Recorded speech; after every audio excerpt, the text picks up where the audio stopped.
Continued, page number 67. Go down there, said Prabha, who sat smoking a hubble-bubble with a coconut shell bottom, and looked at the factory. There is the entrance to it. Somebody will lift you down over the well. Munnu walked up to a small window in a corner of the room and looked down. He stood hesitant. It seemed so awkward and dangerous to descend into the strange, dark, airless outhouse of the factory, which sank like a pit into the bowels of the earth, among the tall and surrounding houses in the heart of the town. The window was precariously perched on the side of a well, and Munnu was afraid of falling into the well. But he stood looking on with the naive enthusiasm characteristic of him, excusing the unwholesome look of the place by recalling the good fortune he had had since he was picked up by Prabha in the train and hospitality he had received from him. Under the thick shade of corrugated iron sheets, he could see the mouths of two black caverns opening out into the narrow yard. End of page 67, now page 68. On one side, there were 3 ovens topped by a huge steaming cauldrons. On another side, in a niche under the stacks of wood fuel, stood a long wooden platform with a greasy iron safe, some ochre-colored account books, a papier-mâché inkstand, and a bottle of black ink. Close by the ovens and the well stood huge barrels, some containing copper flasks, others full of soaking aulas, AULAS, and arirs, ARIRS, and ginger.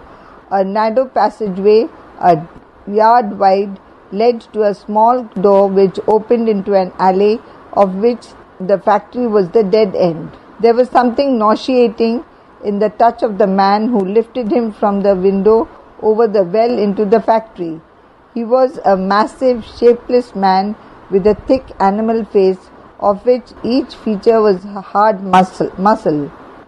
He had big, sodden hands and feet on which corns had formed, and the veins stood out, swollen and fat. His skin must be stricken with leprosy, Munnu thought, because it had curious white patches over the brown surface, and there was an absent air about his whole form.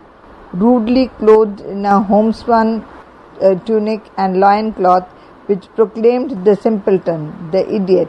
Munnu shrank away from him with a start as the man lifted him down to the platform of the well and, smiling, stared at him. Then he heard Ganpat say, Get on with your work, Ohe Maharaj." That Munnu felt was a hint for him to move away. He turned towards the caverns self-consciously, but the suspicion in the red eyes of a short, thick boy with a pale, clayey face, bare except for a loincloth, who stood near the mouth of the cavern facing the ovens, confused him still more. And when the boy began to push him away and, opening his mouth, made strange noises, Munnu felt very uncomfortable. "Bonga is asking you to sit down," said Ganpat from where he smoked the hubble-bubble on the platform in the niche. "He is deaf and dumb." When Munnu was reassured and put at ease, he strayed in the direction of the caverns past the ovens. Here stood a light-coloured, good-looking boy with a muslin shirt and loincloth, his hair parted like the babus and the sahibs, emptying a huge cauldron full of hot water into a ditch. "Look out, you fool," he snapped with a sharp, sudden anger as Munnu rushed past him to the accompaniment of cries of "Hi, hi!" "He is scalded, undone, burnt to death," from the ghostly end of page 68, now page 69, forms of wrinkled old women who were busy peeling apples in the caverns. "Sit down, you swine! Where are you straying?" shouted the goat face. "Tulsi is getting the flask of essence ready. He will soon be taking the essence of Kevda to our clients, and he will take you along to show you the shops where you are to deliver the flasks from tomorrow.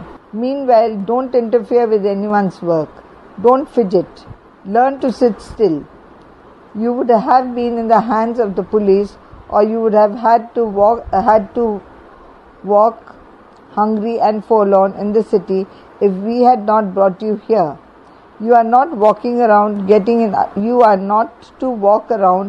getting into other people's ways. And he directed Munnu to a four-legged stool thickly encrusted with dried mud, which was used for shoes and was thus considered a fit place for the workers to sit on.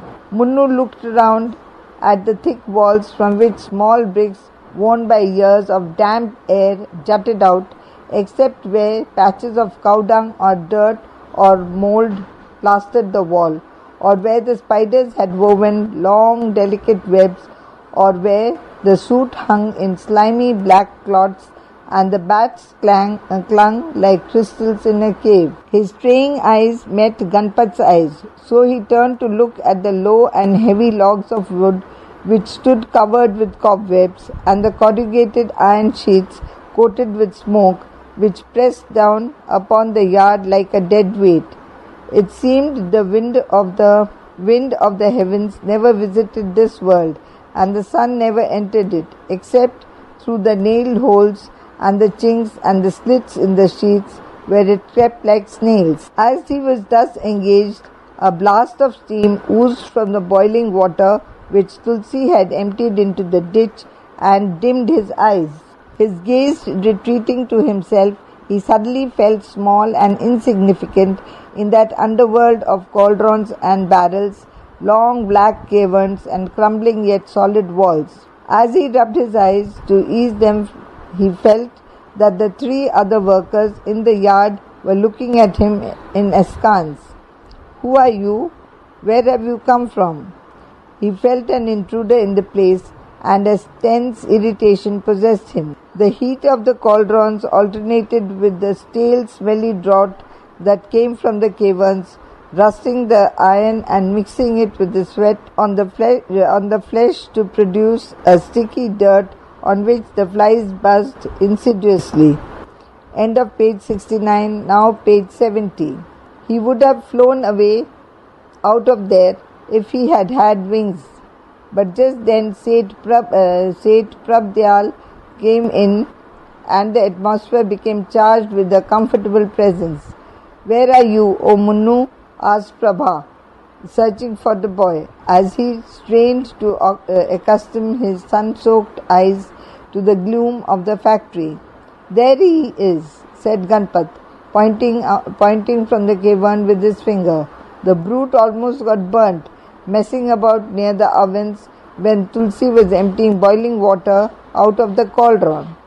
Munnu got up and came near Prabha. "Come," said the master, smiling. "I will take you down to the shops and show you the clients to whom you will be delivering goods. Also, you might like to see a few lights and come to the temple with me." "Yes, go and spoil him as you have spoiled every one of these servants," replied Ganpati icily. Prabha smiled, took an ochre-colored account book and walked out. Munnu followed him eagerly behind. If the town of Shamnagar at the foot of the hills had far exceeded in complexity anything conceived by the imagination of Munnu, the hill boy from Bilaspur, the feudal city of Daulatpur, was an even more staggering confusion of things. In face of it, he had only one feeling, that of holding himself together in close connection with Prabha so that he might not get lost. As he emerged from the cat killer's lane into the Misri Bazaar behind Prabha and faced an adjacent turning into the Bazaar Jhatkiyan, another into the Bazaar Sabunia, and another into the Bazaar Chabuk Swaran. He did not know which turning he had taken, the right or the left. It was all a maze. He certainly knew he could neither go forward nor find his way back home. So, with one eye on his master, another more eager on the shops, he capered ahead through the narrow, irregular street, past swarthy faces, swarthy, swarthy faces with gleaming eyes and white teeth, past pale faces and pale brown eyes, all mixed together and distinguished only by the varied colors and shapes of their clothes. "Come, Seth Prabdayal, have you come back?" called someone, and Prabha smiled. Munnu stopped too, sweeping his eyes across the shop that lined page 71 the way.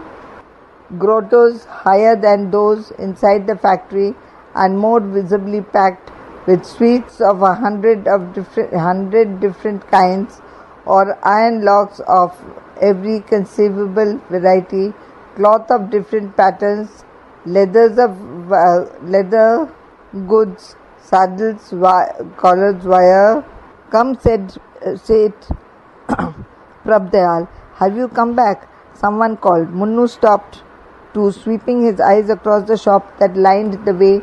Grottos lighter than those inside the factory and more visibly packed with sweets of 100 different kinds, or iron locks of every conceivable variety, cloth of different patterns, leather goods, saddles, collars, straps and horn fittings, all shaded by awnings and supported by carved posts resting on the lowest story, raised from the street by low platforms which served both as counters and working benches for the merchants who squatted upon them and combined the functions of the manufacturer and salesman. After a momentary confusion, Munnu discovered that Prabha stood 5 yards away from a shop full of bottles, oils, perfumes and essences, the shop of a Hakim, apparently, because a crowd of all ages and sexes thronged around it with pale faces covered with glittering ornaments and many-colored silks. "This is a new boy who will come to deliver essences," said Prabha, dragging Munnu up to face a pot-bellied Lala who squatted complacently but alertly on the platform with a greasy cow-tailed cushion behind him.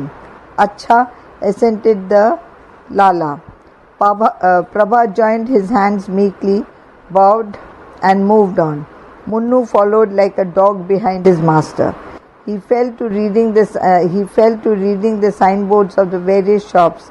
Each shop had invariably 2, 3 and sometimes 4 boards, and whether it was on that account or because the street abounded in doctors, he read the names of at least 15 written out in huge letters in both Hindustani and English with all their degrees and titles. Dr. Hiralal Soni, MBBS, Punjab; LRCP, MRCS, England; DTM, Liverpool; DOMS, Bristol. So read a signboard outside one of the shops, a shop different from the rest in that there were tables and chairs arranged in it. He read the names and titles aloud to himself eagerly, wondering what they meant. A shop where small many-colored bulbs burned along a magic wire without being fed by oil or wax disconcerted Munnu, but he had learnt in Shamnagar to label everything he could not understand as English, so he did not pause to enquire, but moved on to contemplate with dilated eyes a row of antique buildings, of which the second story was supported over the shops by intricately carved columns and painted in floral designs, such as he had seen in the picture of Diwani Khas, the Emperor Shah Jahan's council chamber, in his Urdu history book. Beyond this, Munnu's eyes, end of page 71, now page 72, were caught by a shop in which a group of tailors sat stitching away at garments, while one of them worked as a singer sewing machine. Again, by a shop where jewelers sat studying little bright stones into brown wax, again by a cook shop, and next by a fruit shop, where oranges and melons and bananas and mangoes spread their riot of color and perfume to feast the senses. An ascetic with an ash-smeared body and shaggy hair, naked except for a rag suspended across a brass chain around his waist to cover his fore and aft, glided by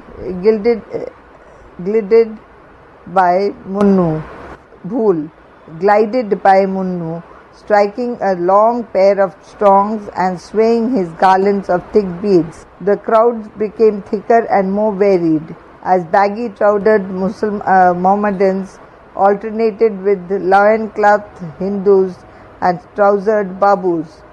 Prabha caught hold of Munnu's finger and pressing by the big wheels of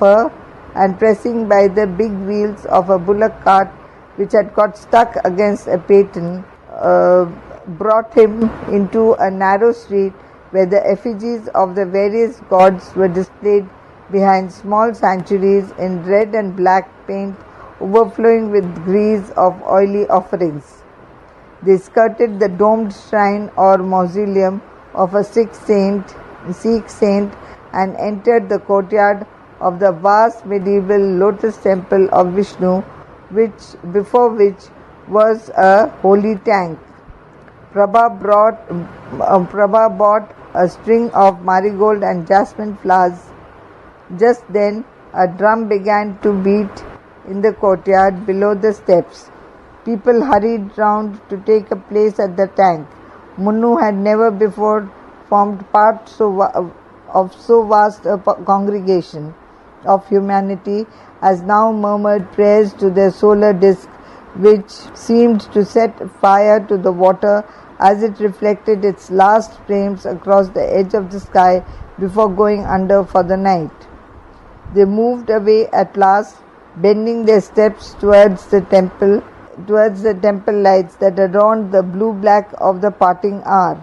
Prabha offered the garland in the shrine to an image which stood swathed in all the magnificence of that gold-embroidered clothes and silks and jewels could lend. Munnu looked dumbly at the ritual of tinkling bells and chanting of hymns and loud hysterical shouts of "Long live the gods!"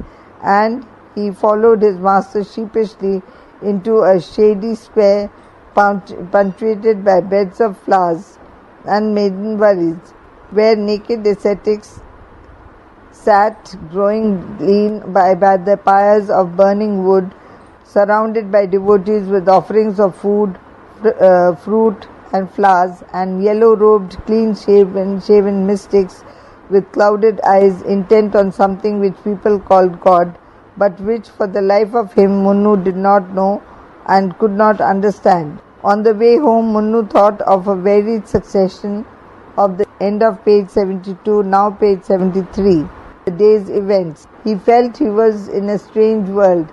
The house of the master is nice, he felt. I shall be comfortable there and free to wander where I like.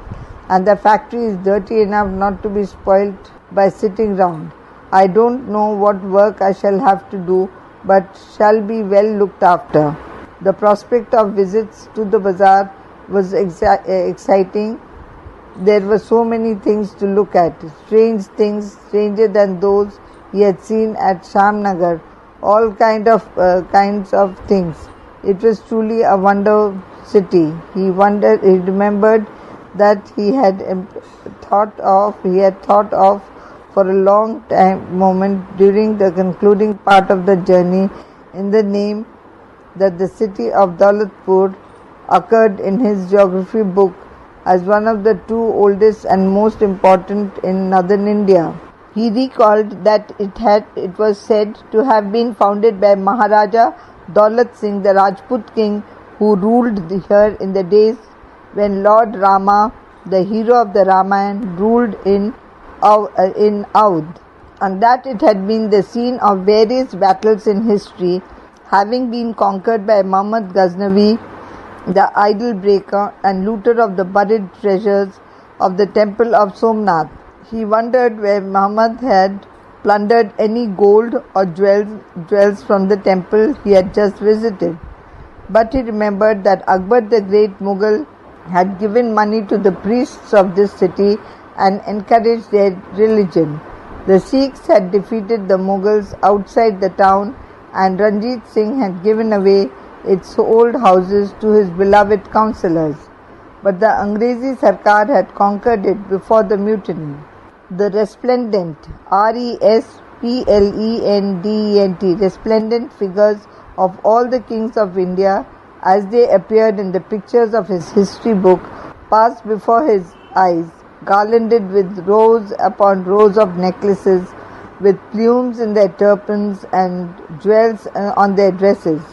This city was, he thought, when my village did not exist. He felt confused and bewildered by its mosques and temples, its old shops and new shops. He would rather have lived outside the city, where the railway station was and the English quarter plain and simple. He wondered why the Angrezi Sarkar had not raised the old city and built shops and houses like their bungalows here, and decorated them with tables and chairs. But he was lucky to be here at all, he reflected. I do not know where I should have been if Prabha hadn't picked me up. I might still be in the train, hungry and lost. He rushed as he had been lagging behind his master, and caught hold of his finger. End of page 73, now page 74. Wake up, Oye Munnu, wake up. Munnu heard the distant rumble of Tulsi's voice early in the morning. Then he felt the big toe of his right foot being twisted, and again he was conscious of a clear whisper, wake up, Oye Munnu, wake up. His eyes opened slightly under the thick crusts of grit, and he mowed in a sleepy tone, wake up, look sharp, or the young sage will be angry. Tulsi said. Munnu yawned and stretched his arms. Then he rubbed his eyes with his fists and looked round.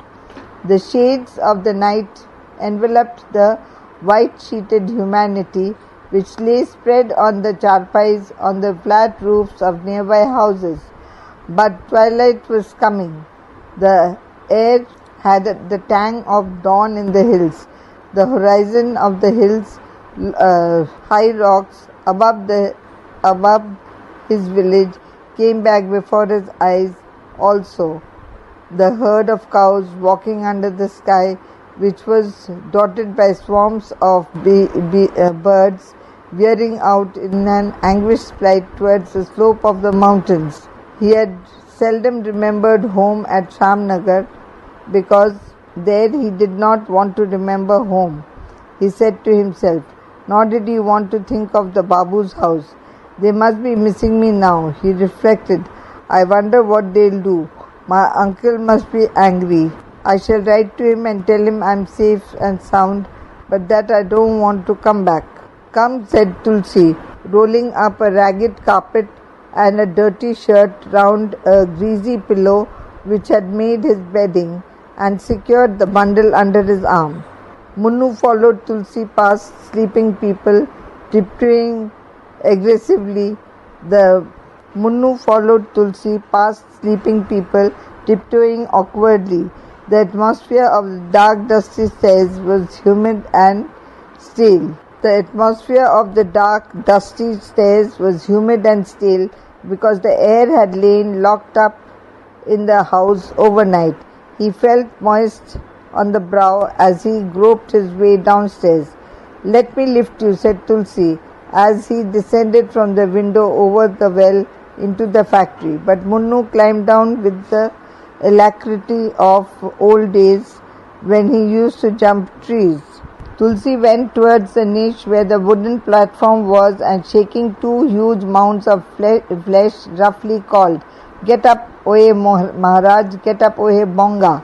Munnu could see the elephantine idiot and the deaf and dumb Coolie huddled against each other in sleep. He stared at them as he End of page 74, now page 75. Turned over the barrels from the platform of the well. They sleep here every night, he surmised. He felt happy to be favoured one who had been privileged to sleep on the top of the house where his master and Mistress Ganpat and Tulsi slept. On a separate bed too, there was this, though it was a small bed, he knew who to thank for it. He had heard Prabha and Parvati talk of adopting him as a son when he fell asleep during the meal. He liked the mistress.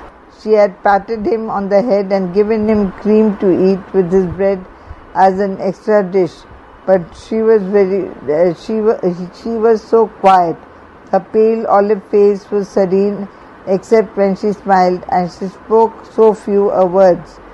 He was afraid of her and afraid and shy. Come and shift the ashes from the cinders, Oye Munnu, Tulsi whispered gently, but Munnu himself, as he himself picked up a bent, twisted rod and began to prod the ovens. Come and sift the ashes from the cinders, Oye Munnu, Tulsi whispered gently but firmly as he himself picked up a bent, twisted rod and began to prod the ovens. Munnu jumped down to the floor slightly and began to lift the ashes. Ui, he shrieked and fell back almost immediately, for he had touched a live coal as he put his hand into the heap of ashes through the aperture under one of the ovens. Oh fool, cried Tulsi, to cover up his own neglect in not warning the boy. Come on, but come. You will soon get used to it, he said sympathetically. Munnu drew back, nursing his hand and pulling faces with the pain that shot through his fingers, and sat for a moment with the terrified hopelessness of the confident nature receiving a setback at the very start of a new job. Come, said Tulsi smiling. You will get used to it. Only try to be careful. Get a piece of tin or something to separate the coal from the ashes. Look, there is a bit of iron there. The boy took up a triangular piece of rusted tin from the debris that blocked the doorway of a long cave facing the ovens and attacked the job again. He moved the tin gingerly among the ashes, keeping as far away as possible from the heap with which Tulsi had raked out. For not only was he now a burnt child who dreaded the fire, but also he felt a curious irritation at the contact of the tin with his hand. Scarred pieces of dead coal, the kind of feeling which he used to get walking on sand in the uncle's nail slippers in the village. But when the cinders lay heaped on one side, he had put his hand into the soft grey ashes. He felt a luxurious feeling, a feeling of silk which melted. End of page 75, now page 76. In the hand, he applied himself to the job.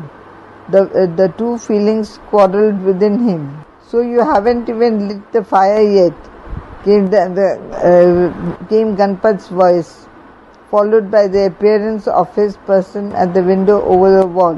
He was naked up to the waist, and a hard silken knot of irritation, wrinkled his goat-like face. He hurried up. Hurry up, Oye Munnu, whispered Tulsi, according to his familiar habit of passing on the orders of his master to the other labourers, a method which had ensured for him the position of a sort of foreman in the factory. Munnu applied his hands more vigorously to the job, without looking up to the goat face, whom he had by now come to fear as he had feared the Babu's wife and his uncle. It is said, he said that to himself, that my good luck is in finding work so easily should be spoiled by the essence of a cruel man. But it is a good thing that the master is kind and gave me cream as an extra dish to eat with my bread last night. Put the cinders you have collected on your grate, Tulsi said, disturbing his thoughts. He himself had begun to arrange the pieces of chopped wood that he had fished out from the black depths of a cavern. Where are you, Maharaj? Where are Maharaj and Bonga? Ganpat asked, yawning as he stood at the window. Haven't you got them yet? Get up, Oye Maharaj, Oye Bonga, said Tulsi. And there was stirring of the Get up, Ohe Maharaj, Ohe Bonga, called Tulsi. There was stirring of the chain knocker on the door opening into the gully. Tulsi was going to move towards it. I will see to them, said Ganpat suddenly, springing out of the window onto the platform of the well. As he walked through the passage muttering, they are late coming this morning and these louts haven't wakened yet. I don't know what has been happening in the factory in our absence. Everything seems to have slackened. Of course, who can expect you bastards to have any sense of responsibility? You have been enjoying a holiday while I and Prabha were away. Get up, you dogs, he shouted, abruptly stirring the labourers on the platform. Bonga got up, rubbing his eyes, but Maharaja lay insensible. Get up, you son of an elephant, roared Ganpat, rocking Maharaja's fame. End of page 76, now page 77. Yes, master, came the voice of the workman, rumbling from the depths of sleep in the gross mass of flesh. But he did not move. The latch on the door rattled again. All right, oh, all right, Lakshmi said. Lakshmi, wait, Ganpat shouted. And he picked up a log of fuel and belabored the body of the servant hard still till his eyes, bloodshot with fury, into which he had worked himself up, met the slave's eyes, bloodshot with fatigue. Come along, you swine, said Ganpat. Maharaj sat up and yawned tiredly.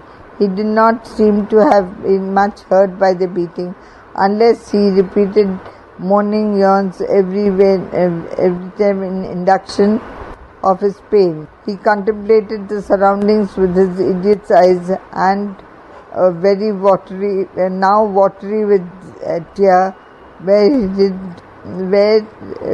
they had been bloody with unquenched heat. We need a log of wood to awaken a log of wood, Ganpat said. I will break your hard bones for you if you don't rise early every morning and get down to work. Another sound of knocking, heavier since he was nearer the door, disturbed him, and the groans of the coolie whom he had beaten into awakening infuriated him.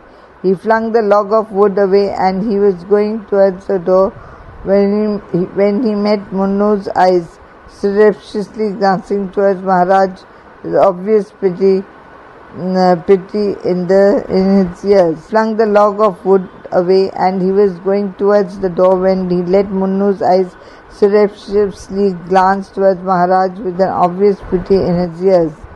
Get on with your work, you little swine. Can't you remember? Go sympathizing with somebody else, or anybody, or you will get it too. Or I will break your bones, that log on your bones. There was more knocking. Wait now, you old hags, he said, opening the door. What are you up to, beating those boys early in the morning when you ought to be mentioning the name of God? Said Lachi, a alert, thick woman, beaming with a coquettish smile on her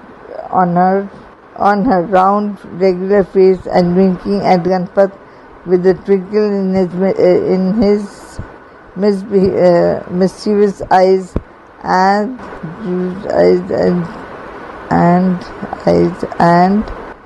the glitter of the red stone on the iron mind